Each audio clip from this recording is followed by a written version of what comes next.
Hello and welcome to the Circuit Barcelona, Catalunya for the final event of the 2015 International GTOpen season.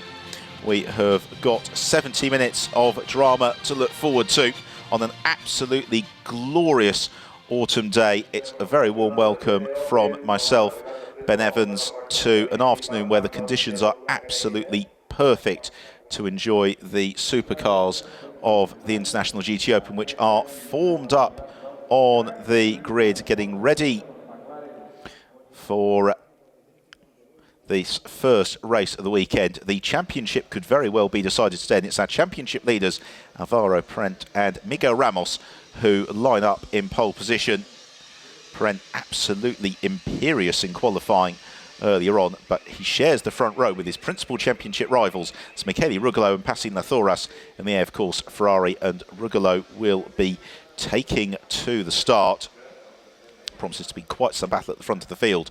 Third on the grid is the other car that's just about mathematically in championship contention, Ezequiel Perez Compenac and Raffaele Gianmaria in the air, of course, Ferrari, and it is Ezequiel Perez Compenac who will be starting the race. Lining up in fourth place in second of the tier Martin Motorsport McLarens, that is Fernando Monnier alongside Andrew Watson this weekend, and Monnier, former World Touring Car Championship racer. Fifth on the grid for Sean Balfe in the Balfe Motorsport Ferrari. He and Phil Key have been on the podium in every event they've competed in the GTOpen this season. That continues this weekend, remains to be seen. And then sixth on the grid in the DriveX Audi is Cesar Campanico in the car that he shares with Miguel Amaral de Castro. Campanico very, very quick in the Nova driver Audi throughout 2014. Seventh on the grid for Henri Acide in the TDS BMW that he will co-pilot with Franck Pereira. And that could be certainly a wild card for an outright race podium. Eighth on the grid is Angelo Stefano Pizzucchi in the Krypton Motorsport Porsche. Thomas Biaggi, his co-driver, and again, that is a car that could well challenge for the podium, showing great pace in free practice yesterday. So it's a little bit further down the grid for the Villorba Course Ferrari of Alessandro Balzan and Nicola Benucci. Benucci starts from ninth on the grid, but just great to see the Villorba Course car here this weekend after the horrific accident in Monza for Nicola Benucci. So, HP Racing and Harry Proxic and Coach McKenzie, who line up in 10th place. Proxic, who has been at the sharp end of the ADAC GT Masters this year, could well feature. Here is how the grid lines up in full, with the front row of Alvaro Parent and Michele Rugolo, the two title protagonists. Then Perez Compenac and Fernando Monnier, both contenders for race victory. On to row three, Sean Balfe and Cesar Campanico. Well, they will be gunning for the podium, as almost certainly will row four, Henri Acide and Angelo Pizzucchi. The fifth row, well, Nicola Benucci and Alessandro Balzan, they could well feature for the win as this race unfolds and success handicaps come into play. The same possibly for Sally Yuluk and Ewan Hankey. James Abbott, an excellent 12th, just clear of Manuel da Costa, and Duncan Cameron. On to row 8, Claudio Stanvich, Jürgen Schmidt in the fantastic Renault RS01. And then Howard Blank and Nico Pronk at the back of the grid. Pronk returning in the Cox Motorsport McLaren. So away go the cars on the green flag formation lap.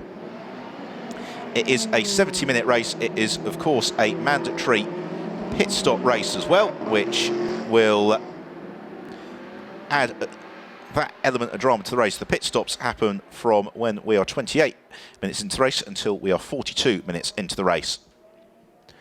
All the cars, of course, running on the control compound Michelin tyre, and there is a nervous smile from Miguel Ramos, who I think would very much like the next hour and a quarter to go by in the blink of an eye, because coming into the race today, Parent and Ramos, they're 35 points clear of Thoras and Rugolo, but they have to drop their worst score of the season, and because Parent and Ramos have finished every race, they lose 8 points, whereas none of the other front runners have got any points to drop. That means they essentially have a 27-point championship lead, but they are also staring down the barrel end of 30 seconds in the pits of success seconds, which is the way that performance is equalised in the International GTOpen, whereas Rugolo and the Thoras have got 15 seconds, as do Gia Maria and Ezequiel Perez-Compenac, whereas Bonucci and Balzan, they've got no success seconds, which is why that car could really play a part a little bit later on. Well, a fantastic field of cars assembled this weekend for the season finale of the International GTOpen. And there you see the points situation in the championship, but as I say, it's the Parenta Ramos have got to contend with the drop score in the way that none of their rivals need to. For Rafael Gia Maria and Ezequiel Perez-Compenac, essentially for them to win the championship, it would require all manner of things to fall into their favour, but they have had the most race victories of any driver combination this season with 4 wins. Let's pass in the Thoras, who'll be an eager spectator to see the progress that Michele Rugolo can make early on. The start is going to be all important, as it is so often here in Barcelona. The good news today is that the crosswinds, which can sometimes really make the circuit incredibly tricky, are fortunately to a minimum. This is absolutely wonderful weather for motor racing and an immaculately presented and large field of cars for this final weekend of the International GTOpen. So the safety car bunching them all up, it is the Vodafone Silver Teo Martin Motorsport McLaren 650S of Alvaro Parent on pole position. It's the Ferrari 458 Italia GT3 of Michele Rugolo, run by AF Course, that shares the front row with him. We've got an AF Course Ferrari and a Teo Martin Motorsport McLaren locking out row 2 as well. So the field jinked through the final chicane now, and it is Parent who paces the field through the final turn. We're about to go racing for the penultimate time this season in the International GTOpen. This is going to be, I'm sure, an excellent 70 minutes worth of entertainment as the lights change now, and away we go. So the cars thunder towards the first corner. It's a great start from Alvaro Parent, who gets the jump on Michele Rugolo, who's having to defend from Ezequiel Perez-Compenac and also Fernando Monnier. And Rugolo's going for the lead around the outside of Alvaro Parent. He brakes very, very late, and Rugolo runs wide. He goes across the curb, jumps wide. There's contact behind, and it's Perez-Compenac who is spun round into the gravel trap. Ezequiel Perez-Compenac in trouble. Parent takes the lead from, there is Perez-Compenac, and well and truly beached. So it is Parent from Rugolo, then Fernando Monnier, then Henri Hassid from Sean Balfe, and then it is Gillo Pizzucchi next up in the Krypton Motorsport Porsche, having got the jump on Cesar Campanico. Campanico looks to challenge into turn 5, but the Porsche able just to claim the place. And then it's Harry Proxic next along. So they sprint downhill into turns 7 and 8 before climbing up, and well, a very dramatic start to the race and disaster for Ezequiel Perez-Compenac. I think it was just a little bit of a tag in a very congested midfield which caused the problem for Alvaro Parent. Now is the chance to try and make good his escape. Meanwhile, Angelo Pizzucchi darts to the inside of Sean Balfe, gains the place, moves into 5th position in the Krypton Motorsport Porsche, which was entered for the Red Bull Ring round, but had a huge accident in testing, which forced its withdrawal from the weekend. But until that point, had been very, very quick, and that pace continuing here in the early stages. So they head through the final chicane on to the end of this first lap of the race, and into the pit lane for Sean Balfe. Balfe's in trouble. That's a real shame. Now I wonder what problem has befallen Sean Balfe. I think he's possibly picked up a front right puncture, because I can see the team have got the spare tyre ready. And there you have it. Yep, contact between Sean Balfe and Ezequiel Perez-Compenac, and that is what put Compenac into the gravel trap. Nicola Bonucci, another driver who's dropped to the rear of the field, having to take evasive action through the gravel. The problem is Perez-Compenac well and truly beached. So frustratingly short race for Ezequiel Perez-Compenac. Now, Alvaro Parent and Michele Rugolo, what is the tactic? Do they work together to try and build as big a buffer as possible at the front of the field for Alvaro Parent? He's also got the benefit of Fernando Monnier, his teammate, in 3rd place, who'll be able to ride shotgun a little bit to make sure that nobody else can get too close to this leading duo. So this is the race that we were hoping to see, the two title contenders running in tandem at the front of the field. Now, patience is a virtue, but so those explosive opportunities. There is an extremely frustrated Raffaele Gianmaria. His race over within just a couple of 100 metres of the start. Out of turn 10, climbing uphill. Brent just using a little bit of the curb in the Teo Martin Motorsport McLaren, and that the team hugely well supported this weekend. All desperately hoping for a good result. Now, of course, if things stay as they are, then this will be enough to give Perent and Ramos the championship today. And even if Rugolo and the Thoras were to win, then provided Perent and Ramos had a good finish, then that would still be enough for them to take the championship. Michele Rugolo sets fast after the race. Meanwhile, this is, well, Da Costa and Sally Yuluk, and it was Sally Yuluk tagged into the half spin by the Sport and U Mercedes. So he will rejoin, but he's rejoined down in 14th place. So Perent and Rugolo lead the way. Fernando Monnier is in third. Henri Hassid in fourth. Then Angelo Pizzucchi in fifth. Cesar Campanico is sixth. Harry Proxic seventh. James Abbott's up to eighth. Duncan Cameron is ninth. And Nicola Bonucci in 13th in the Valour Course Ferrari after that evasive action at the start. And one of the other big contenders for this race, of course, Ezequiel Perez Companac, already in retirement. Now, the other good news here for both Perent and Rugolo is that Harry Proxic his car won't count points, nor will Henri Hassid's, and nor also with the Renault RS01 of Jürgen Schmidt, but Schmidt towards the rear of the field. So,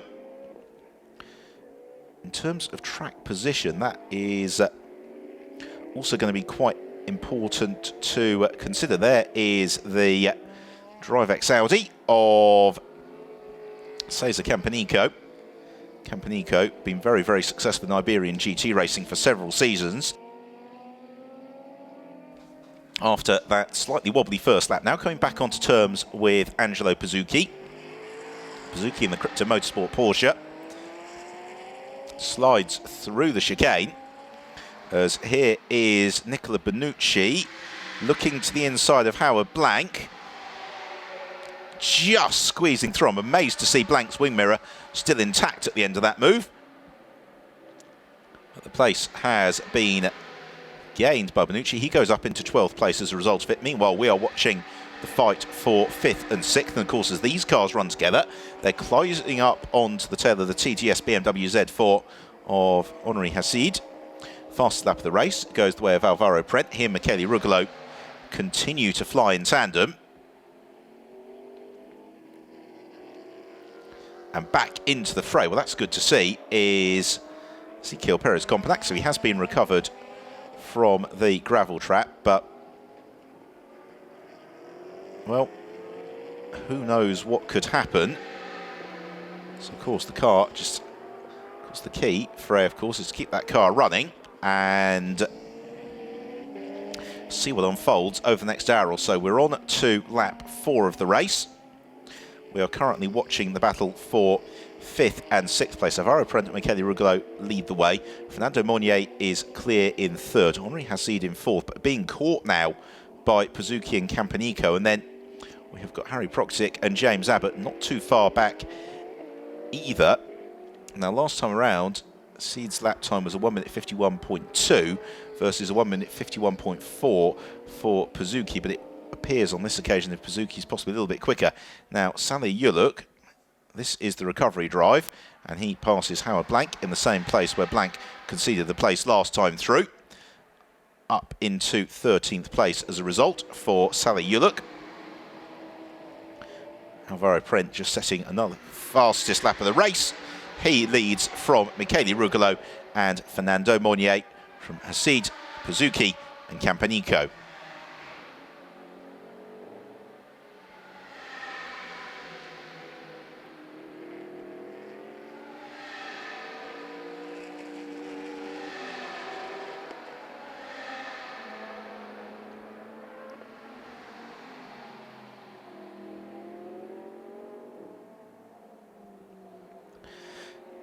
So here is Nicola Bonucci in 11th place, and Bonucci, after losing those places at the start, he qualified in 9th. His next target is Manuel da Costa. So the Valoba team watch on, but da Costa is under investigation for that contact with Sally Ullux. So that's a place that may sway automatically in favour of Bonucci.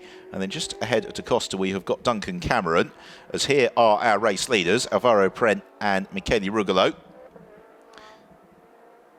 They are very much the class of the field in terms of pace at present, with Prent and Rugolo up over 2 seconds quicker than almost everybody else, with the exception of Fernando Monnier. And if they continue to run at this sort of pace, it means that they will be able to drive around the success seconds they would otherwise have to contend with, and that starts to become very significant when we head into the second half of the race and the outcome of the championship. So through to the end of lap 5, Alvaro Prent leads the way, and he's just 0.8 of a second up on Michele Rugolo.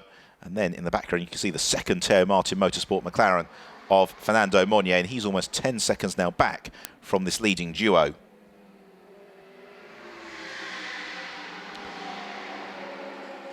Meanwhile, the fight for 4th really is coming together, because Seed is being caught by Angelo Pizzucchi. That gap comes down by 0.3 of a second, and Pizzucchi being pushed along here with the pace of Cesar Campanico. And all the while, though, they're just beginning to open up the gap over Harry Proxic and James Abbott.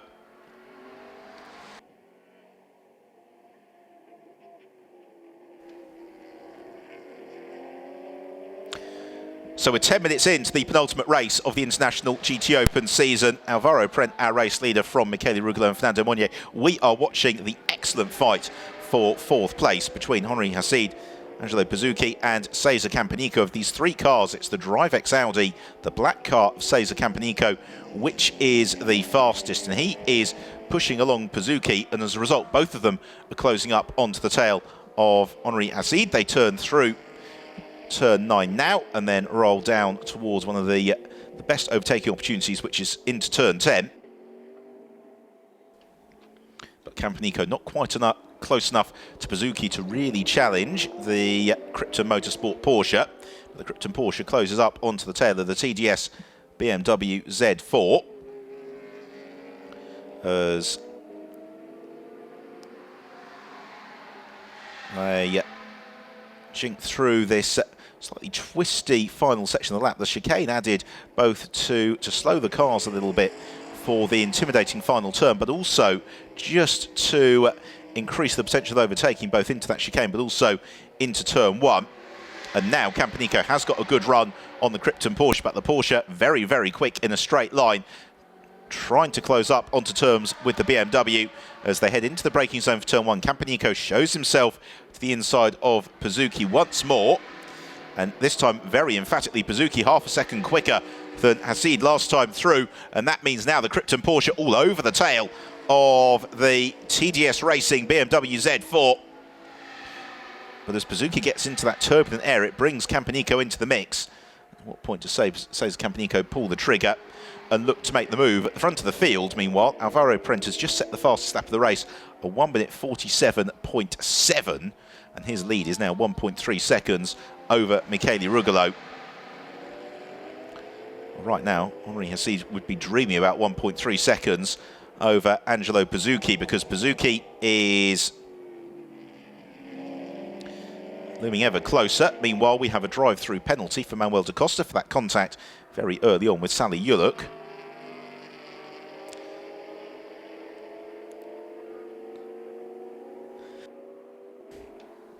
And Pizzucchi certainly continuing to hunt down Henri Hassid. Now, if the BMW driver just sticks to the racing line, he's going to make it tricky for Pizzucchi to get through. But this is where Angelo Pizzucchi can possibly take advantage in the blue Porsche of the immense traction of the Porsche to try and jump the BMW that way. But all the while, of course, he knows if he commits to a move, Cesar Campanico will be through and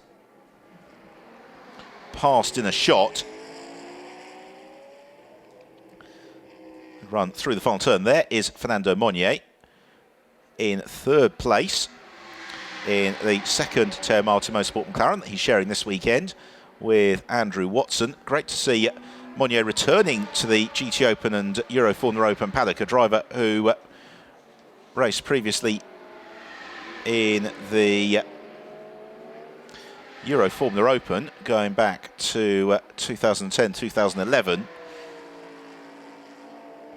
And again, the Krypton Porsche builds up the pressure on Henri Assid, and Assid has got the Rapid Franck Pereira waiting in the wings, but the problem being that those wings won't open for another 40 minutes. Now, here is Alvaro Pren, who has rather broken the back of Michele Ruga. Now, this is absolutely fascinating because the McLaren has had a real elevation of pace consistently into the 1 minute 47 bracket.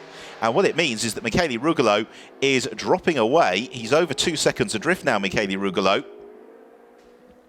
Now, don't forget, when it gets to the pit stops, that once you factor through success seconds, Prent and Ramos have got to spend 15 seconds longer in the pits as a mandatory minimum pit stop time than Rugolo and Lathoras, whilst it's unlikely that Alvaro Prent is going to open up a whole 15 seconds over Michele Rugolo. Certainly, all the while, the progress that this group of cars are making over the rest of the field is really significant, because they are at the end of the last, that 25 seconds clear of that fight that was ongoing for fourth place. So Rugolo now 2.2 seconds back. We're awaiting Fernando Monnier, who comes past Country Box now. He's 13.7 seconds back from the race leader, Alvaro Parent. And then we have a further pause as we follow Michele Rugolo through turn 3. Henri Assid comes past, brakes timing beam, 26 seconds back from Alvaro Parent, and that suddenly is swaying things into looking very, very good for Alvaro Parent and Michele Rugolo to Alvaro Parent and Miguel Ramos take the championship today. Here is the reason why Manuel da Costa is serving the drive-through penalty. That tap for Sally Yuluk, delaying Yuluk, and now the sporting new Mercedes serves the drive-through penalty. So we are just over 15 minutes into the race. We're on to lap 9, and Alvaro Parent has led almost ever since lights went out, although Michele Rugolo did his best to challenge into turn 1. But now that Alvaro Parent is out into clear air, he is going sublimely. And this is really the story of the second half of the season, is the first phase of the year, the Teo Martin Motorsport McLaren was consistently strong, but into this second phase of the season, it has been very, very hard to match for everybody else in the championship. It's why they have had 2 wins from the last 3 races, and in the last 5 races have finished either second or first in every single one of them. And it's that level of consistency right at the sharp end of the championship that gives you the title. Alvaro Parent gets on the brakes through turn 1. His lead over Rugolo goes out further still to 2.4 seconds. The lead over Fernando Monnier is out to 14.6 seconds. There you see what it all means for the championship. But come what may, second place for Parent and Ramos would be enough to give them the championship. It's only once they start to finish much lower down the order that it really starts to come into play for Rugolo and Lathoras. And now Parent almost 30 seconds clear of the fight for fourth. Well, arguably one of the great lost Formula 1 talents, Alvaro Parent, 2005 British F3 champion, 2007 Formula Renault 3.5 litre champion, but has made such a career for himself in GT racing. Bit more of a smile now from Miguel Ramos that the opening phases of the race underway. We're almost approaching 20 minutes in. It's his car right at the front of the field. The pit window opens then in 10 minutes time when there's 42 minutes left on the clock. It closes when there are 28 minutes left on the clock. And it was the pit window that really cost Michele Rugolo and passing Lathoras in Monza. They pitted just out of the pit window, and the penalty that they received for that meant they finished completely outside the points in Monza.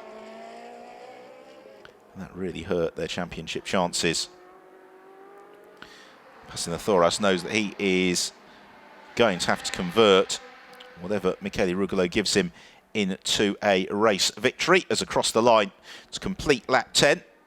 Prem back into the 1 minute 48, so 1 minute 48.2, but it was 0.2 of a second quicker than the time of Michele Rugolo. Here is Michele Rugolo through the final chicane in super slow motion. Ferrari 458, such a beautifully balanced car, and always fantastically prepared by the AF Course team. What about the fight for fourth then? Well, here it is, no change in the order, but the gaps remain as close as they ever were. And at what point is one of these drivers going to decide to pull the pin? Well, thinking about it there was Angelo Pizzucchi. He just ran a little bit wide into turn 1, trying to get a better angle for turn 2. Cesar Campanico, all the while in the DriveX Audi, just nestling there in 6th place, 3rd in the group, watching how it unwinds in front of him. Cesar Campanico will be handing over to Miguel Amaral. Race here is the super slow-mo of Fernando Monnier.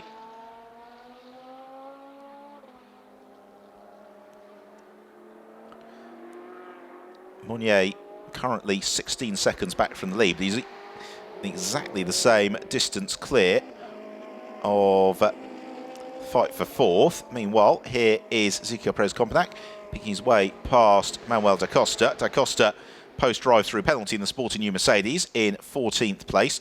There is Howard Blank in 13th, who he is chasing for position. Ezequiel Perez-Companac is a couple of laps down from all of this after his sojourn in the gravel trap, so doing everything he can to unlap himself.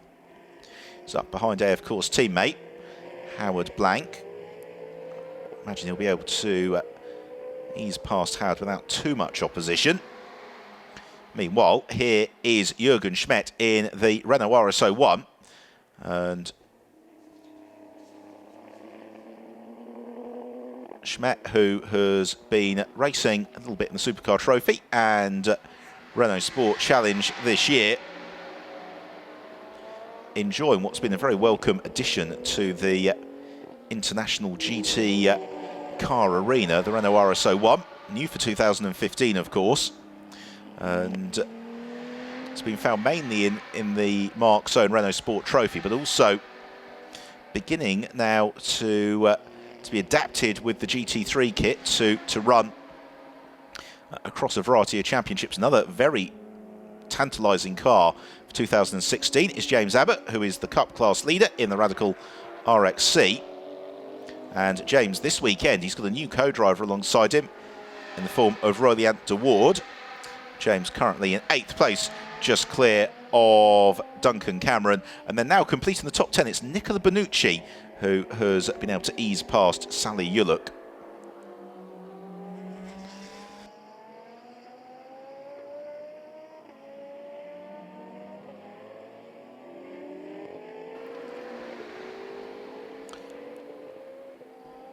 A little bit of a mistake then through turn 5, and it gives Duncan Cameron the opportunity to think about pouncing. Meanwhile, a change for 5th, and it's Cesar Campanico who eases past Angelo Pizzucchi, so Pizzucchi must have made a mistake, possibly off camera, and it means that Campanico gains the place and can now set his sights on trying to close up onto the tail of Henri Hassid.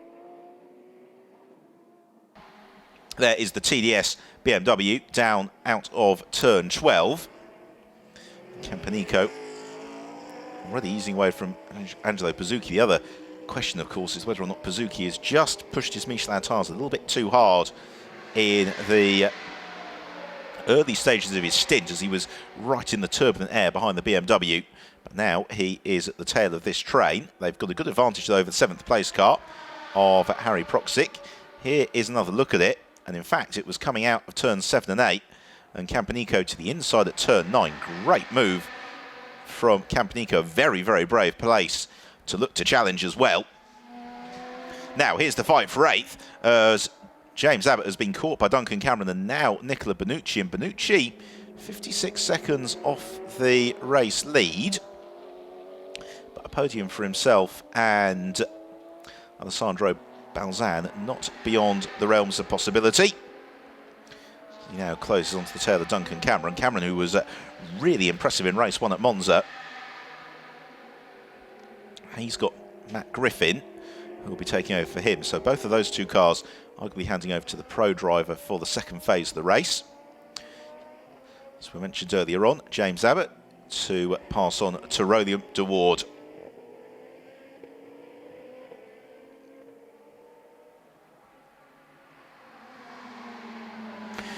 So we're just a couple of minutes away from the pit window opening here in the penultimate race of the GTOpen season in Barcelona. There's a mistake coming out of turn 8 for James Abbott. Opens the door for Duncan Cameron into turn 9, but Cameron cannot quite convert that into the passing move, and instead it leaves Cameron now a little bit vulnerable to a challenge from Nicola Benucci, who looked to challenge, but Cameron covered the inside line there. They're closing right up onto the tail of the Radical, the James Abbott, once more. Benucci thinks about harrying to the inside of Duncan Cameron. So the three of them all concertina up on each other. And they flip through the chicane at the end of the lap again. Cameron just slightly offline, missing his braking point. They've got 2 more laps before the pit window opens. I'd expect that we would see both of these cars in fairly early on in the pit window, because both Griffin and Balzan could drive these vehicles into contention for a podium. The pace of both Brent and Rugolo is such that I think a race victory might not be on the cards, but a podium certainly is.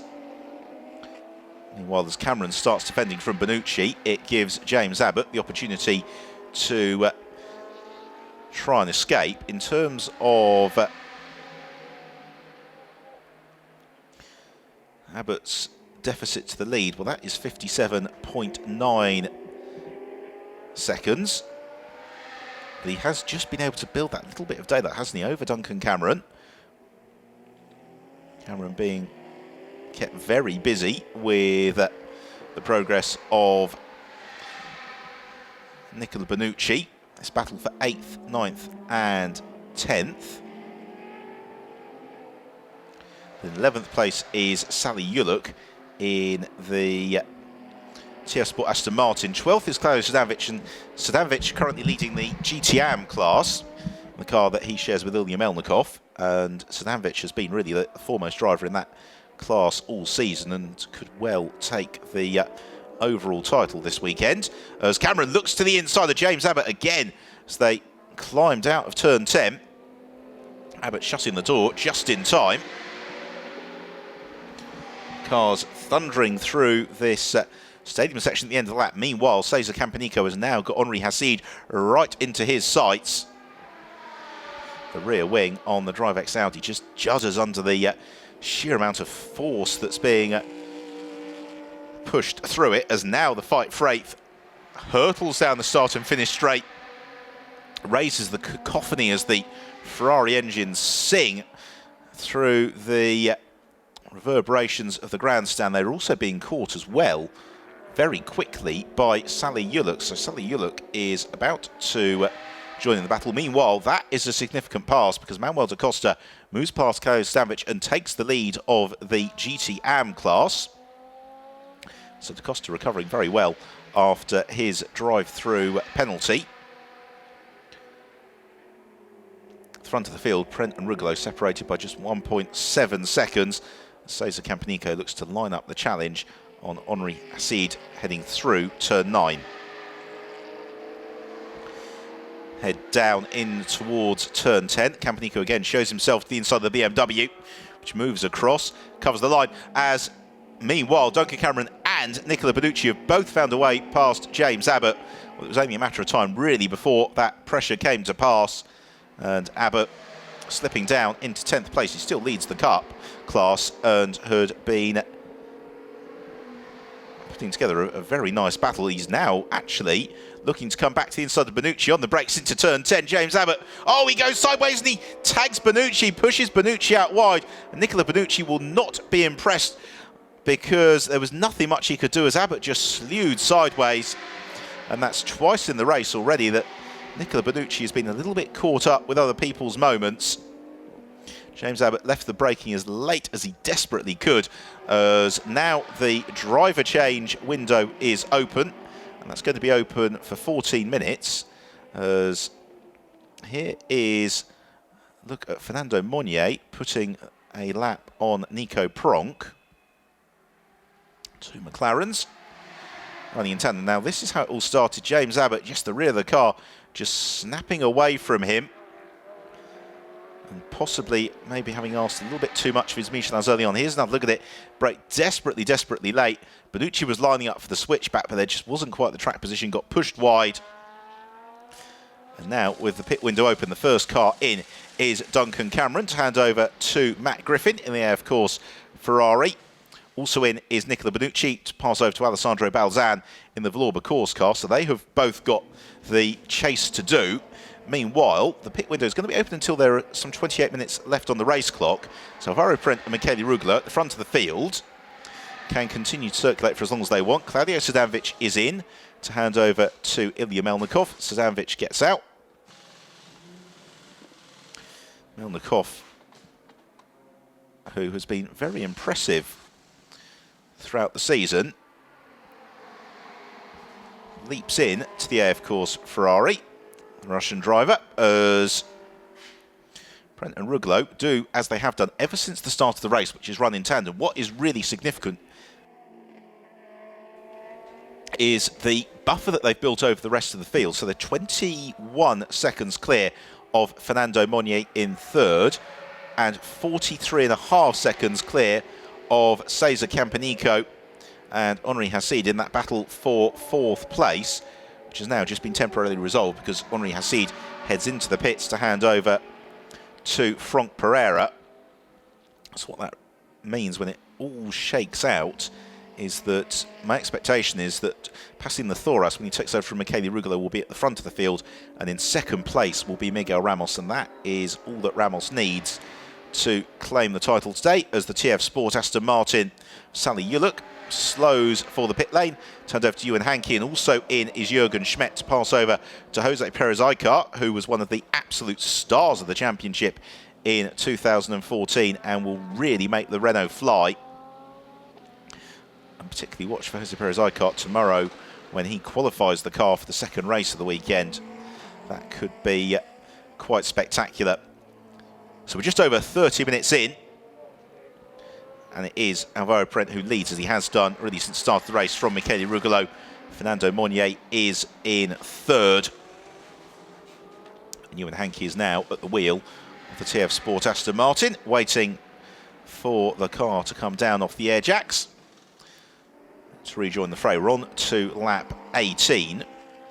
Now, both Prent and Rugolo, we would anticipate, are going to remain on track until quite late on in the pit window. Meanwhile, as we approach half race distance, Fernando Monnier is in to pass over to Andrew Watson. Watson, who we saw in the car at Spa, has been racing in the British GT Championship this year, having graduated from the Ginetta Super Cup. So Watson snakes his way into the McLaren 650S, second of the Teo Martin Motorsport run cars, and the sister car of Alvaro Prent maintaining that buffer of a second or so over Michele Rugolo. Rugolo just beginning to try and close back up onto the tail of Prent as we get to the halfway point in the race. Alvaro Prent possibly just having extracted the very utmost from the Michelin tyres, needing to just take it a little bit more steadily because the times have elevated to a high 1 minute 48 for Prent, a low 1 minute 49 for Michele Rugolo. That compares to Alvaro Prent's best of the race, a 1 minute 47.7. There is Peter Cox now at the wheel of the Cox Motorsport McLaren, having taken over from Nico Pronk. Peter Cox, a very, very well-established international GT racer, and getting on for some 30 years of racing experience. Also at the very back of the shot, you could see Andrew Watson having emerged from his pit stop. So the gap between Prent and Rugolo, just over 1.1 seconds. So it's come down by a second or so in the last 3 or 4 laps. But was that a little bit of a mistake from Rugolo into turn 4? Possibly. Seems as if the gap has opened up slightly as they midway through this second sector on the lap. That will end when they approach turn 10. It just seems possibly as if the AF Course Ferrari of Michele Rugolo just slipped a little bit back from Alvaro Prent. It just seems as if Rugolo was 1 or 2 inches offline into turn 4, got onto the marbles and understeered out slightly. The race leaders come towards the end of the second sector now. And indeed, yes, it has gone out to 1.4 seconds. The third place car now is Sayers Campanico. He is the best part of 47 seconds back from this group. In 4th place now it's Angelo Pizzucchi. In 5th, Harry Proxic. As into the pit lane comes Ezequiel Perez Companac to hand over to Raffaele Gianmaria. Well, at least Gianmaria is going to get a race. But to get any points from this one, he's going to need things going in his favour. As now into the pit lane at exactly half race distance comes Alvaro Prent. A little bit earlier than we'd have expected, but this is what the Teo Martin team did in Monza. They pitted exactly halfway. As no need to rush here for the Teo Martin Motorsport squad, because they got 30 seconds of pit handicap based on previous successes. So that means that Prent can take his time strapping Miguel Ramos in. What it also does, though, is releases Michele Rugolo out into a little bit of clear air for the first time to see if he can set the sort of pace that's going to allow him, passing the Thoras, to jump the McLaren decisively through the pit stops. So Michele Rugolo, midway through his 20th lap, one of a handful of cars now not to have made its pit stop. Sayers Campanico, Harry Proxic, Manuel da Costa and Howard Blank are the only other ones not to have done so. Now this is a replay from earlier on in the lap, and running very, very wide, Michele Rugolo. That was coming out of turn 3. Shows just how hard he's been pushing. But so far, this lap for Rugolo is actually a little bit slower than the preceding one. Just got a shot into the cockpit there of Rugolo, really having to hustle the Ferrari. It's been made to work very hard. Rugolo, it is, that said, with the pace that he's been running and the slightly shorter pit stop for here, passing Thoras, looking very good for them to score their 4th victory of the season. Rugolo flashes his headlights at the pits as he comes through. I suspect that's an acknowledgement that he's been called in. Meanwhile, Miguel Ramos, you just saw emerging from the pits now. Now, where is Ramos into the overall scheme of things in terms of race order? I think he is at the 4 of the queue of those that have had their pit stop, and that is potentially very important. So there he's passing the Thoras, readying himself. Take over from Michele Rugolo at the end of this lap.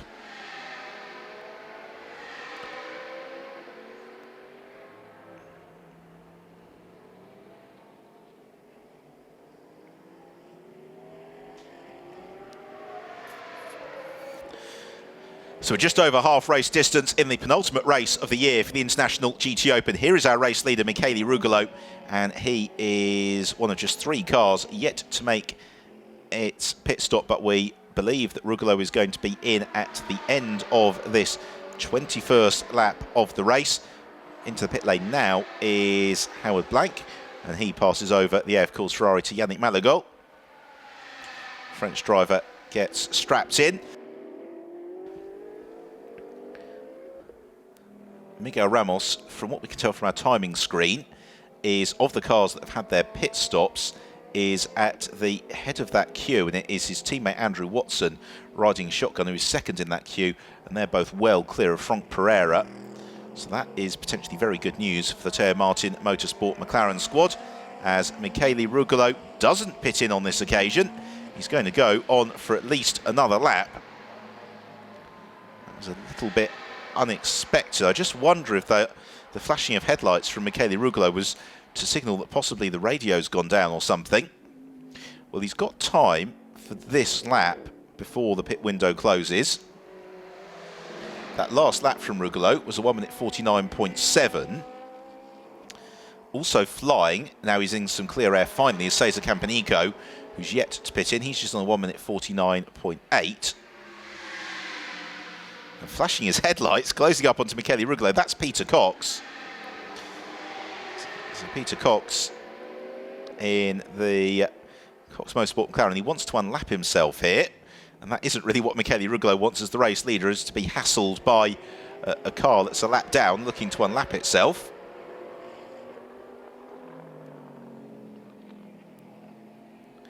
But nonetheless, that is what Cox is doing, but I think he will possibly be informed by the team that Rugolo is due into the pits at the end of this lap. The car immediately in front of Michele Rugolo, there he is. That is Miguel Ramos, who is bottled up behind Manuel da Costa, as Peter Cox thinks and in fact does pass Michele Rugolo into turn 10, and Peter Cox unlaps himself in the McLaren. The AF Course Ferrari pushed a little bit wide, and that maybe just shows the importance of having some fresh rubber, because Michele Rugolo hasn't really been able to get the jump on his rivals that he maybe would have hoped for by staying out a couple of laps longer. He's now encountering a fair degree of traffic and eventually decides that enough's enough and runs into the pit lane. Also in is Harry Proxic and Manuel da Costa as well. So it's going to be passing the Thoros, who'll take over from Michele Rugolo. Rugolo rolls to a halt, unclips himself and hoists himself out of the Ferrari. Out come the seat inserts, in gets passing the Thoras. Meanwhile, here is Miguel Ramos with Peter Cox behind him, looking to unlap himself. So I can't imagine that Miguel Ramos is going to want to cause any unnecessary delay here for Peter Cox. And certainly the last thing he wants to do is get tangled up. Meanwhile, there is Miguel Sardina, who takes over from Manuel da Costa, as the two McLarens run in tandem on towards turn 9. It was turn 10 a lap ago where Peter Cox unlapped himself in comparison to Michele Rugolo. Of course, Ramos is currently racing the static car in the pits of passing the Thoros, and also closing up onto their tail is Andrew Watson. Now that is the battle for position between Miguel Ramos and Andrew Watson, but Watson runs wide at turn 10. Meanwhile, Cesar Campanico is in. That is going to be Miguel Amaral, who takes over from him, the two Portuguese drivers. So out of the pits is passing the Thoras. There is the Thoras, and he has emerged into what we believe to be the race lead. So the electrifying pace from earlier on doing its trick. There is Peter Cox now in to second place. Once it all shakes through is Miguel Ramos. Third is Andrew Watson. Fourth is going to be either Frank Pereira or Miguel Amaral. It depends at what point the DriveX Audi arrives through and comes out of the pit lane. Meanwhile, we're enjoying the opportunity to watch the three McLarens running together on the track. Absolutely beautifully presented car. So we have got the pit window closing. We've got 27.5 minutes left in the race. Smiles from Michele Rugolo. I think he knows that that drive has probably done enough to give Passim the Thoras the race victory. The problem being that with Miguel Ramos in second place, that is going to be enough to give Ramos, Parent and Teo Martin Motorsport the 2015 International GTOpen Championship this afternoon. Because with just a 4-point differential between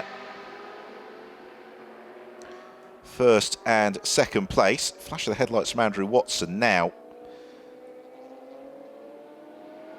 My maths would suggest that in order for this to be wrapped up in favour of Ramos and Prent this afternoon, that they need to hold this second position. The only other way that it would start to get quite interesting is if Andrew Watson rather fancies his chances of actually being able to chase down Passim Lathoras over the remaining 25 minutes of the race or so, in which case the young McLaren driver might be released. That's quite a big if. Here is Franck Pereira. He is in fourth place. Alessandro Balzan is in fifth, only 3.1 seconds back from Pereira. And in sixth, it's Matt Griffin. So the order is Lathoras from Ramos, Watson, Pereira, Balzan, Griffin, Amaral, and then Thomas Bianchi in eighth. Coach McKenzie is ninth. And Ewan Hankey completes the top 10. So across the line we go. Headlights ablaze at the back of the shot there. You could see from Alessandro Balzan. They've got Yannick Malagol just ahead of them. In the GTOpen battle, by the way, that's currently being led by Ilya Melnikov. And he is 11th overall. And Rodion de Ward is the leader of the Cup class, and he is currently in 16th place. So this is the fight for fourth and fifth. Alessandro Balzan closing up onto Franck Pereira. Well, there you see it for the Drivers' Championship. But you've got to remember that Prent and Ramos have got to drop 8 points from that. But even dropping the 8 points, then there is still nothing that Rugolo and Lathoras can do to overhaul Prent and Ramos. We have got this battle just beginning to brew up for fourth and fifth place. Should add that Pereira and Balzan, courtesy of the pace earlier on from Ramos and Prent, as there has been a change, in fact, for second place. Andrew Watson has moved up ahead of Miguel Ramos. So Ramos has been demoted down to third. Now that is slightly surprising, I have to say, for the Theo Martin Motorsport team, for the two cars not to hold station.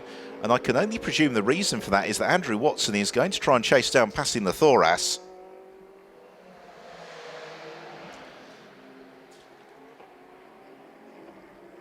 Because in terms of the championship, you would have thought they would have wanted to get every single point that they could. Meanwhile, waving Franck Pereira past is Yannick Malagol. The hand comes out of the window. He says, go to the other side of me and I'll let you through. But the Ferrari very quick in a straight line.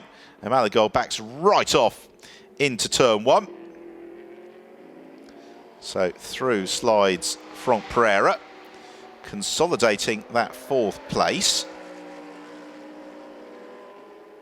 Now here then you see the evidence of that change. Second place is Andrew Watson. Now Watson's deficit to Passim Lathoras was 17.1 seconds at the start of the lap, but Watson was 1.3 seconds quicker last time around, but he's already 0.8 of a second quicker than Passim Lathoras on the first sector of this lap alone.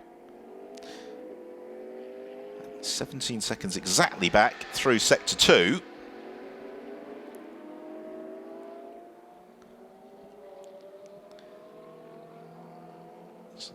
So Watson off in pursuit of Passim Lathoras. Possibly it was just the team spine, but the, of course, Ferrari was looking a little bit tired towards the end of its stint. So Lathoras leads from Watson and Ramos.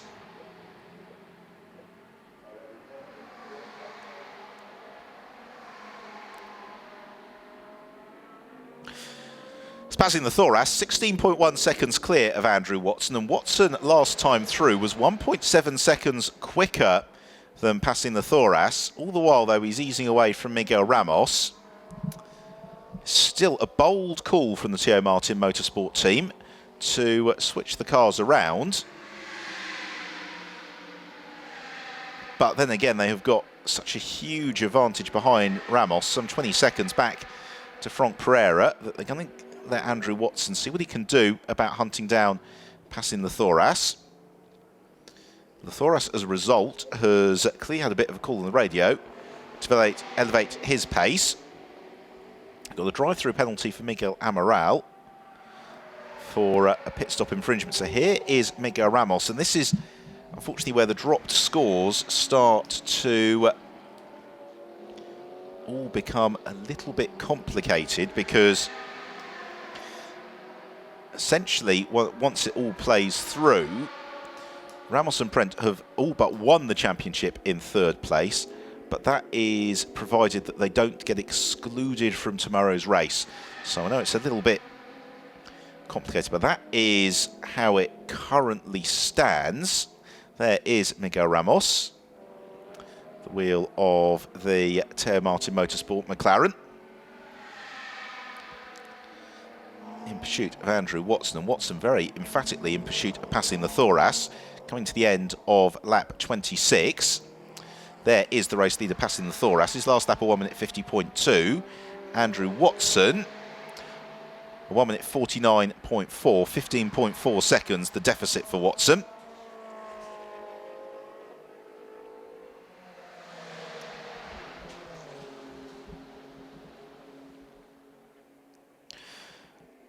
So 20 minutes to go in this penultimate race of the International GTOpen season. Passing the Thoras and Michele Rugolo are our race leaders, but they are being chased down by Andrew Watson in second place. In third place, it is Miguel Ramos. And then fourth is Franck Pereira, fifth Alessandro Balzan, sixth Matt Griffin, seventh Thomas Biaggi, eighth Miguel Amaral, ninth Ewan Hankey, 10th is Coach McKenzie, 11th and leading the GTAM class is Ilya Melnikov, and the Cup class is currently being headed by Reliant de Voorde, and he is in 16th place. So 20 minutes remaining. There is time for 11 or 12 more laps in this one. And passing the Thoras has had a real burst of pace, inspired by Andrew Watson being released to try and chase him down. And we've seen throughout the season that passing the Thoras is utterly unflappable under pressure. So although Watson is a little bit quicker than the Thoras through the first couple of sectors on this lap, he's not catching the Thoras at anything like the rate that he needs to in order to reel in the Thoras between now and the checkered flag, as the Ferrari completes the 27th lap. Here is Andrew Watson then in second, pushing on hard in the McLaren 650S as across the line. And Watson 0.6 quicker than the Thoras, so he brings the gap down to 14.8 seconds. Really needs to be about a second a lap quicker. There is Miguel Ramos in third place. Ramos's last lap of 1 minute 51.5, and for whatever reason, Miguel Ramos struggling a little bit for pace so far during this stint. The next car that could catch him is Franck Pereira, the TDS BMW. There he is.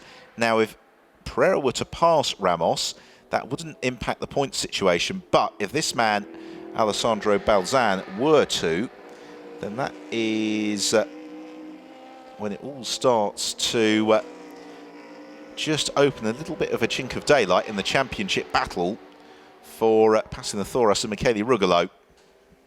Balzan, meanwhile, has got plenty to be getting on with in terms of chasing down Franck Pereira. But this battle is 2.5 seconds a lap quicker than Miguel Ramos. They're only 18 seconds back from Ramos, so we've got plenty of battles and intrigue to look for over these closing stages of the race, as Balzan not quite able to get onto terms with Franck Pereira just at the moment. They've got Matt Griffin as well, homing into view just behind them. There was a very brief glimpse of the of course Ferrari of Matt Griffin, as out over the curbs goes Alessandro Balzan in 5th position. And already Pereira and Balzan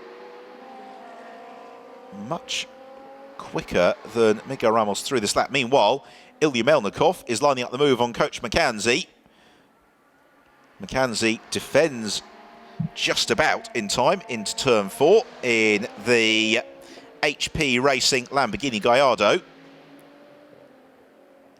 Melnikov thinks to the inside at turn 5 and sneaks past and goes up inside the top 10 as a result. So a good move from Ilya Melnikov. Coach McKenzie, which as you may have guessed is a pseudonym, slips down into 11th position.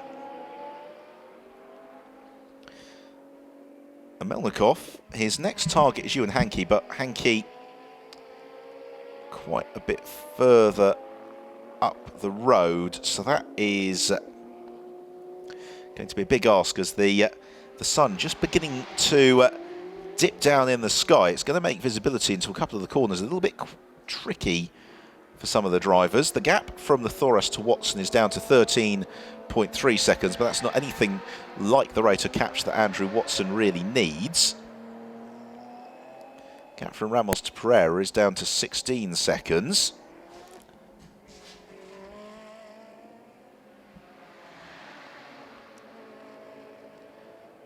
Just got under 16 minutes remaining. Ilya Melnikov, eyes fixed ahead. He can see Rodian de Ward ahead of him in the Radical, but de Ward, who has remained in 16th place. Rafael Echeverria, by the way, after all of the problems that have befallen him and Ezequiel Perez-Compagnac after that first lap spin, currently in 15th. Jose Perez-Icart is 13th in the Renault RS01 GT3. Here is Miguel Sardinia. He's just been passed by Perez-Icart and the sporty new Mercedes as a result. Just sliding to 14th. Bonnet, yeah, just slightly out of alignment after that contact earlier on in the race with Sally Yuluk. And there, headlights ablaze, steaming along is Franck Pereira. And Pereira, 1.6 seconds up on Miguel Ramos last time around.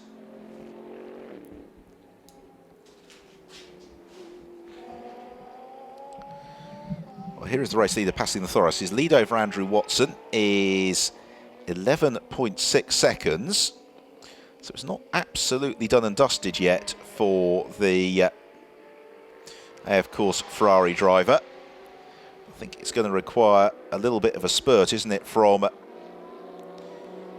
Watson, and possibly a mistake or two from the Thoras, who has been largely unflappable all season. There is a very anxious Michele Rugolo.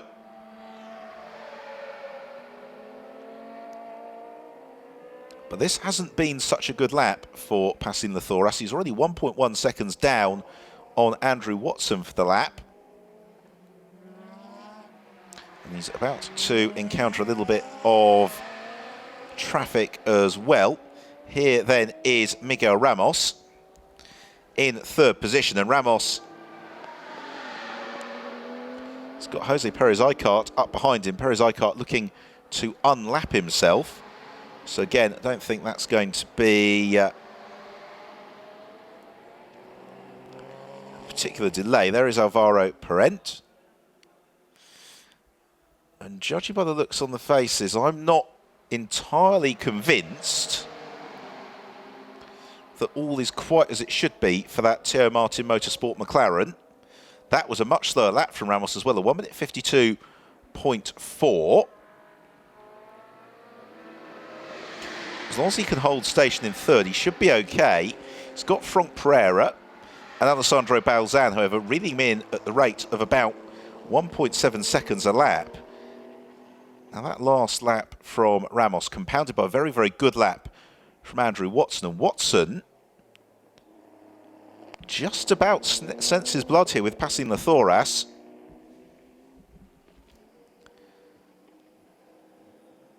Oh, Miguel Ramos could just be driving well within himself, but it's just the McLaren just seems a little bit hesitant under acceleration. That could just be Ramos making sure that he's taking absolutely no risks whatsoever.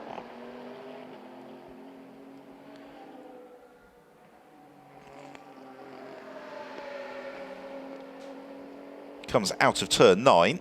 Perez-Icart in 13th place, disappearing off up the road ahead of him. Meanwhile, the fight at the front of the field could well and truly break into a battle for the lead of the race. As we follow the third place car of Ramos, Andrew Watson, who was released from behind Ramos to go and chase down Passing the Thoras, is doing a great job of that. But Miguel Ramos is, well, this lap is okay. It's not spectacular. It's on course to be probably a 1 minute 51, or maybe a very, very high 1 minute 50. It's 1 minute 50.932.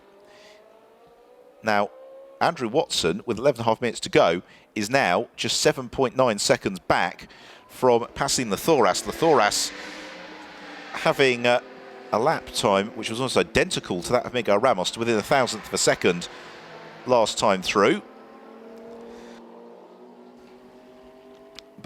And that's the Thoras, the race leader, goes into the gravel trap. So passing the Thoras into the gravel trap and in real trouble. Will he get out of there? He is going agonisingly slowly as he gets the power back on now. Michele Rugolo, tension written all over his body. Now, where is Andrew Watson? Watson's through. Andrew Watson has taken the lead of the race away from passing the Thoras, who has made that mistake at turn 4. Here we see he just goes straight into the gravel trap. And I was about to say, was really pushing through the first sector as Watson was chasing him down. And that is how it has played out through the gravel trap for the Thoras. And second place for the Thoras and Rugolo, with Ramos in third, means that will definitively be giving the championship to Alvaro Parent and Miguel Ramos today. So Andrew Watson leads the way in the Teo Martin Motorsport McLaren. And, well, it was always going to be a gamble to release him from behind Miguel Ramos to chase down Passing the Thoras, but it has paid off very, very nicely for Watson. And because Watson appeared in Spa, this car is registered for championship points. So that, again, has a bearing on things. Passing the Thoras, crossed the line 4 seconds behind Andrew Watson, and now the Thoras has really got to push on, if indeed that's what he wants to risk. So there is Passing the Thoras. And also there's the other question about, has the Ferrari ingested many stones? To imagine the first couple of corners after that trip through the gravel trap were a bit of a voyage of discovery, as the gravel fired out from every orifice. But thereafter, the Thoras has just got to get his head down, see if he can come back at the race-leading McLaren. Meanwhile, Miguel Ramos is 11 seconds clear of Franck Pereira, so I don't think that's going to worry Ramos too much. There you see what it means in terms of the Drivers' Championship, but you have to factor in a worst score that's dropped for Parent and Ramos, which is 8 points. And even so, that still leaves them well clear, over a race win clear.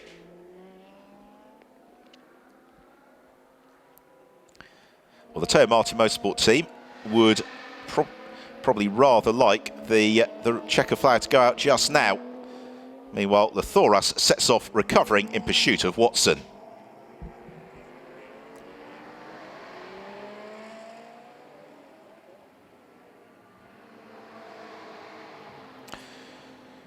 Eight minutes remain in the penultimate race of the International GTOpen season, and what drama we have had with Passing the Thoras running through the gravel trap whilst in the lead of the race. It has promoted Andrew Watson to the head of the field.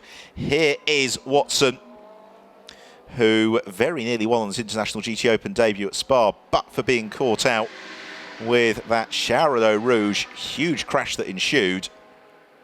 But now Watson has got a 5.3 second lead over Passing the Thoras. The Thoras, in fact, last time round was being caught by Miguel Ramos. Fourth place is Franck Pereira. He's 10 seconds back from Ramos, but with just 4 or so laps remaining, that is not going to cause him concern. Alessandro Balzan is in 5th. Matt Griffin is in 6th. Thomas Biaggi is in 7th. Ewan Hankey in 8th, Miguel Amaral 9th, Ilya Melnikov is 10th and leads the GTAM class, and Rolian Zavord in 16th. He is our Cup class leader.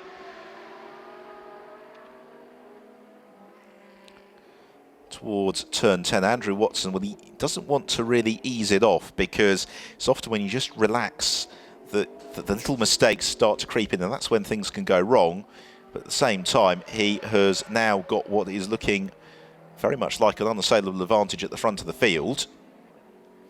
Thoras and Ramos almost matching each other's pace, because Flamingo Ramos, he now knows that holding station is going to be enough to give him the title this afternoon. And even if Franck Pereira were to find a way past him, then that wouldn't really matter all that much. So Ramos flicks through the chicane. He's about to go in to his 35th lap of the race, and there will be 4 to go, including the one that he's just started. That's what the team are telling him. His advantage over Franck Pereira, well, there is Pereira in the background, with Alessandro Balzan chasing Pereira down. I think that should be enough. 7 seconds, although Pereira was 2.2 seconds rather quicker than Ramos last time through, so a slight elevation in pace for Miguel Ramos would probably lower everybody's blood pressure just a little bit. Andrew Watson is one of only a couple of cars in the race currently circulating in the sub 1 minute 50-second bracket, the others being Pereira, Balzan, and also Ewan Hankey, who we've not really talked about, and Raffaele Gianmaria. There is Alessandro Balzan. The second half of the season's just not quite gone the way of the Valour Course team. As we went into the summer break, it did appear as if Balzan and Bonucci, through consistency, stood a good chance of coming away from 2015 as champions, but Spa weekend was pretty torrid, the Monza weekend even worse. And the 5th place today, well, it's solid points, but it's maybe not what they'd hoped it would be. Coiled energy and frustration on the AF Course pit wall. And this is why, because Miguel Ramos in 3rd place will be counting the seconds through to the checkered flag. He's got 3 laps to go at the end of this one, and 3 laps between himself and the International GTOpen crown. Well, there is Franck Pereira picking his way past Coach McKenzie. Next target is Riley Underwood. So Andrew Watson leads from the Thoras, Ramos, then Pereira, Balzan and Griffin.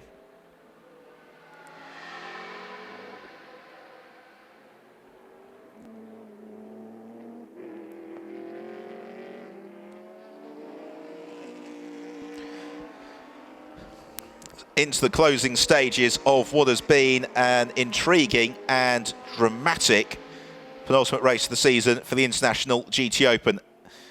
Andrew Watson, the race leader, almost 10 seconds clear as Alessandro Balzan trying to pick his way past Rolian Underwood to put a lap on to the Radical in Balzan's ultimately forlorn pursuit of Franck Pereira in 4th position. TDS BMW, Franck Pereira and Henri Hassid been a very competitive proposition throughout the course of the afternoon. 6th place Matt Griffin never really quite been able to get onto terms with this battle, but then they're a long, long way clear of the Krypton BMW of Thomas Biaggi in 7th, and Ewan Hankey in 8th as the clock ticks ever downward. Andrew Watson is about to embark on his penultimate lap of the race. There is Michele Rugolo. So frustrating. The keeping the championship alive today wasn't really in their hands, but that mistake from passing the Thoras, we didn't see the start of it, but that trip through the gravel trap for the Thoras has cost them race victory, although it should be said that the Thoras was responding to a succession of very, very quick laps from Watson. Coach McKenzie being chased down by Matt Griffin. Lamborghini Gallardo, the engine singing away as negotiating turn 3 is the race leader Andrew Watson. Teo Martin Motorsport McLaren 650S. And, well, it's been not the greatest of years for people working for McLaren in all guises in Woking, but this, I'm sure, will put a huge smile on the whole factory's faces, because it is looking very, very good for both race victory and championship victory this afternoon for Teo Martin Motorsport here, Circuit Barcelona, Catalunya. We've got under a lap time left in the race. And, well, Fernando Monnier driving sublimely in the first half of the race, and Andrew Watson really beginning to demonstrate the potential that he's been showing this season in the British GT Championship, but also when we've seen him in the International GTOpen as well. He turns through the final chicane. The late afternoon sunlight around the final turn and into the final lap of the race. His lead over passing the Thoras continuing to grow exponentially. And you just wonder, given the pace that the Thoras has been running at since the excursion, whether or not Watson would have reeled him in anyway. So Watson will be willing the next 4.5 kilometres away, but not as much as Thoras and Miguel Ramos. Both of them are through, and Ramos has got 6.6 seconds worth an advantage over Franck Pereira. So there's no real concern, I don't think, for Miguel Ramos about consolidating that third place. Out of turn 5 for Andrew Watson. He's got no traffic to contend with either on this final lap.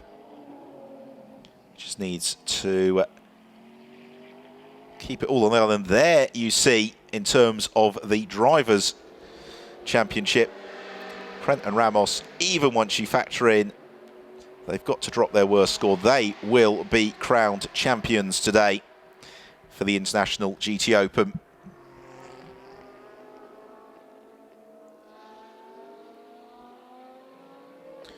Watson picks his way out of turn 10 and around turn 11, then on to downhill flick.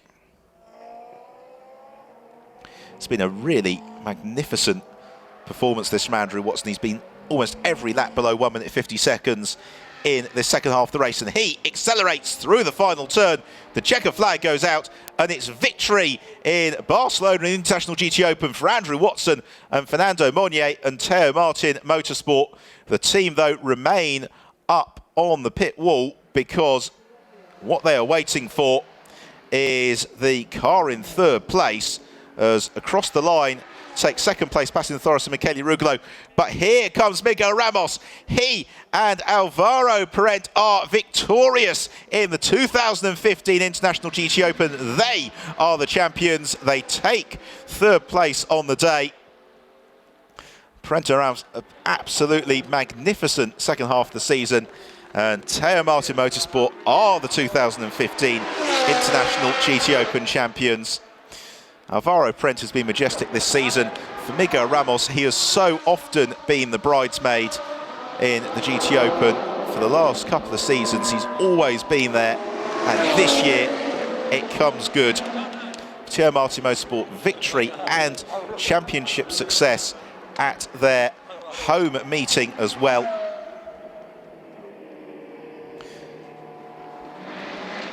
Well, the congratulations and celebrations, I suspect, will go on long into the night. A really perfect day, and Miguel Ramos, Alvaro Parent heading around to Parc Fermé.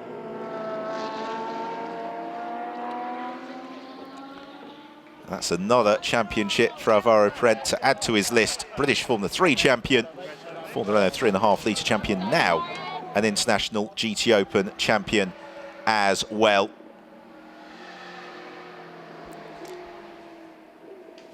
It's Miguel Ramos, he's been runner-up in the past 2 seasons. But this year it's all come good. The cardboard cutouts have made their way over from the hospitality unit to participate in the celebrations. There is Teo Martin himself congratulating Alvaro Parent. I think we can look forward to some real emotion on the podium as well. And are we going to see 1 or 2 celebratory donuts? Let's have a look then at the results. So, Fernando Monnier and Andrew Watson win it for Teo Martin Motorsport. Second place, passing the Thoras and Michele Rugolo. Third to Miguel Ramos and Alvaro Parent. Franck Pereira and Henri Hassid an excellent fourth, clear of Sandro Balzan and Nicola Benucci. Then Duncan Cameron and Matt Griffin, head of Pazuki and Biaggi. Then Hanke and Jurlik. Great drive from Claudio Stanovic and Ilya Melnikov. They claim GTAM honours. So in terms of the championship, well, there you have it. Parent and Ramos, their lead is unassailable despite the best efforts of the Thoras and Rugolo. And for Rafael Echeverria and Ezequiel Perez-Compenac, that first lap contact with Sean Balfe, so disappointing, but they are secure in third in the standings. So now, let the celebrations begin. Andrew Watson and Fernando Monnier celebrate their race victory, as the noise starting to build in Parc Fermé, the applause well and truly underway. But these are the emotions of motorsport. Celebration for Ramos and Parent, disappointment for Rugolo and passing the Thoras. And there, of course, Ferrari and what could have been.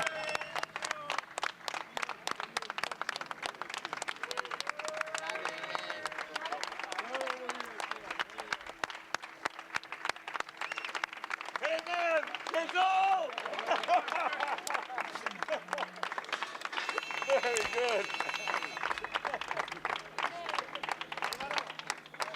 Oh, the applause from the huge throng of well-wishers which has just assembled. Parc Fermé for Ramos and Parent. Same, of course, for Watson and Monnier, passing the Thoras. Second place, drove well. We didn't quite see the start of what happened into turn 4, about that trip through the gravel trap. Thoras and Rugolo, and they, of course,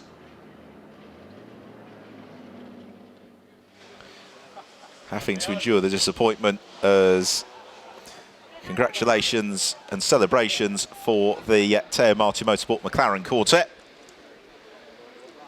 Poor Miguel Ramos not even been able to get his helmet off before he is being corralled into the photo shoot.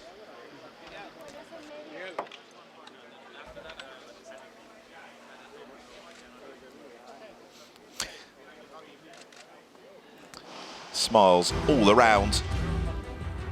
Take a look back. Super slow motion highlights of our podium finishers. Ramos and Parent, beautiful performance from Alvaro Parent in the first half of the race, and Miguel Ramos doing just what was asked for in the second half for the Thoras and Rugolo. What might have been, but they have been a wonderful combination all season long, and we hope to see them back next year to challenge for the crown.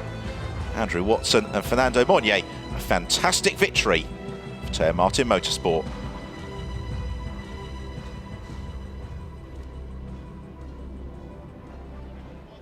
Fernando Monge, great win here in Barcelona. You must be very happy. Andrew, how was the end? Yeah, the end was good, but I have to give credit to Fernando. He did a good job. It's his first weekend in the car. He made a good start, got up to third, and that's, we didn't want to get stuck behind those guys in the first stint. So when I got in, I didn't do anything heroic. I just made sure it was nice and steady and handled a little bit by the guys going off. But thanks to the whole McLaren GT team, Donny Group, my sponsors, and just everyone involved. This is my first win in a GT3 car, so it feels pretty nice. And Fernando, you couldn't dream of a better debut with this car. Better debut here in my racetrack in Barcelona. He's really modest, but he's done a fantastic second stint. It's true, first time here on the car felt really nice. Tried to follow the guys, but Alvaro was really fast. But then, tried to keep the pace till the end of the stint. and then he did a great job. So yeah, really happy with this victory here in Barcelona. Well done, guys. Thank you.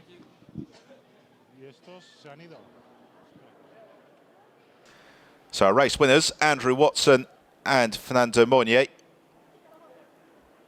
And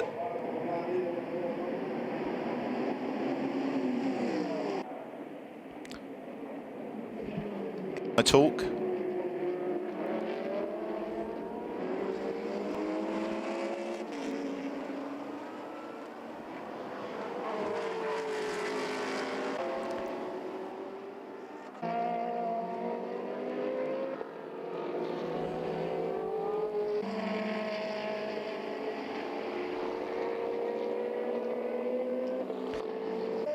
Have they gone to break yet?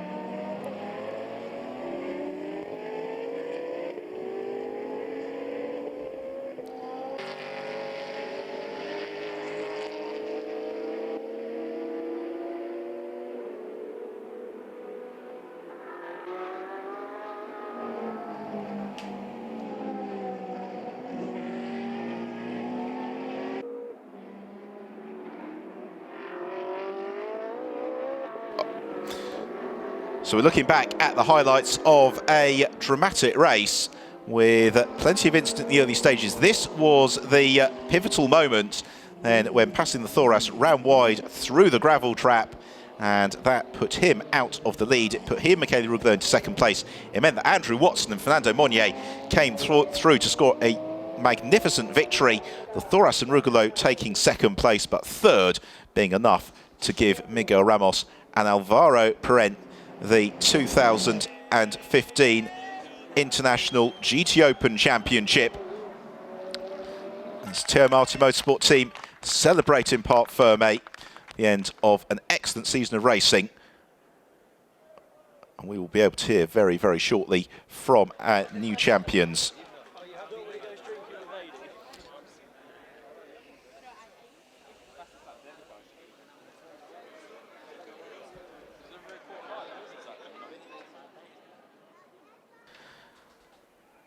So let's hear from our champions. Alvaro, Miguel, it's done, champions. How you feel now?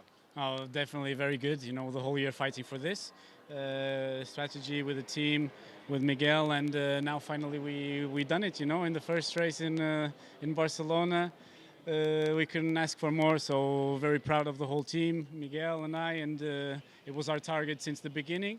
Miguel finally got the championship. He came second twice, and now we won. So it's great, you know.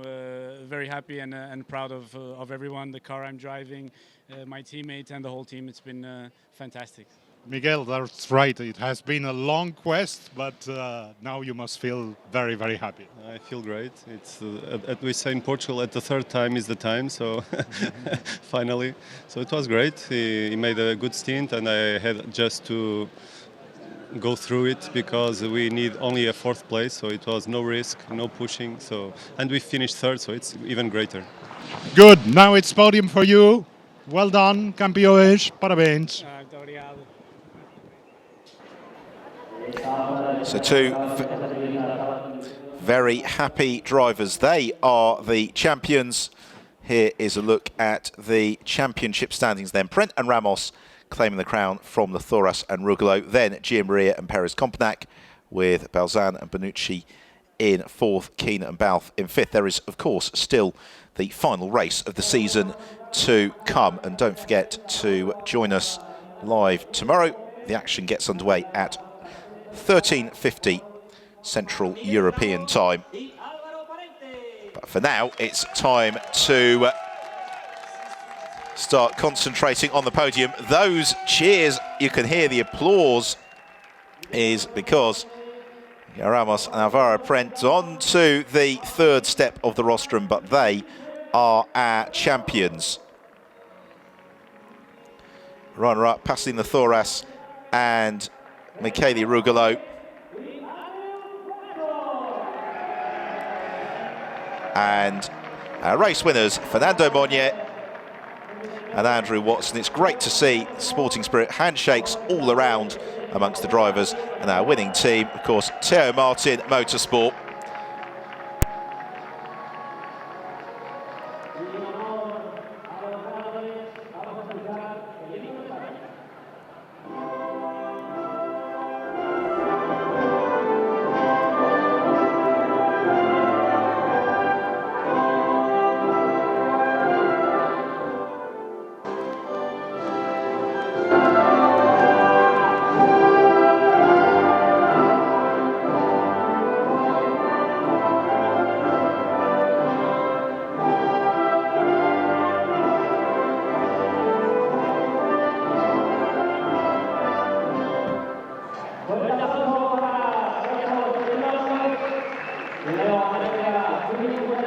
Well, I think it's going to be quite a special podium because we have already got every effort being made to uncork the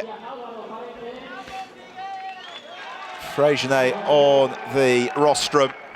So the third place trophies to Ramos and Prent. Runners up, Rugolo and Lathoras.